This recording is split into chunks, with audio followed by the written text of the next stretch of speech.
England विपक्ष प्रथम दिनिकियारू बाद पड़ी पारंती कोहली जानतु कारण। भारत एवं इंग्लैंड मध्य बुधवार ठारू आरंभ होगाकू जाउछि तीन टिकिया दिनिकिया सीरीज।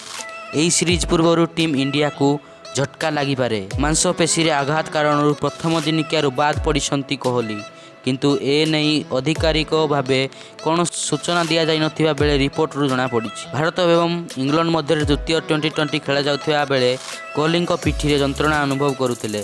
तेबे कुआ जाउछि कोहली मांसपेशी आघात संपूर्ण भावे कमी नाही, तेणु प्रथम दिनिकियारू से बाद पड़ी पारंती। गुरुत्वपूर्ण कथा हेउछि प्रथम दिनिकिया पूर्वरु सोमवार अभ्यास बेले पड़िया कोहली को देखा मिल नथिला। तृतीय टी20 रे कोहली अंटारे आघात लगी संभवतः से कोहली अभ्यास करने को आसी नथिले।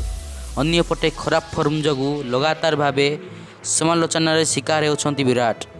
अनेक पूर्वतन खेलाड़ी कोहली प्रदर्शन को नहीं तीव्र समालोचना करुछंती। इंग्लैंड विपक्ष तीन टिकिया 2020 सीरीज रो प्रथम मैच कोहली खेली नथिले। द्वितीय मैच रे प्रत्यावर्तन करथिले मात्र 1 रन ही करि पारिथिले। सेही भली तृतीय मैच रे मात्र 11 रन करने को ही सक्षम होइतिले। गाइस, जदि वीडियोटी आपन मानकु भलो लागुछि ताल प्लीज गोटे लाइक कर देबे आ एमिति वीडियो देखिया पय हम चैनल को सब्सक्राइब कर देबे।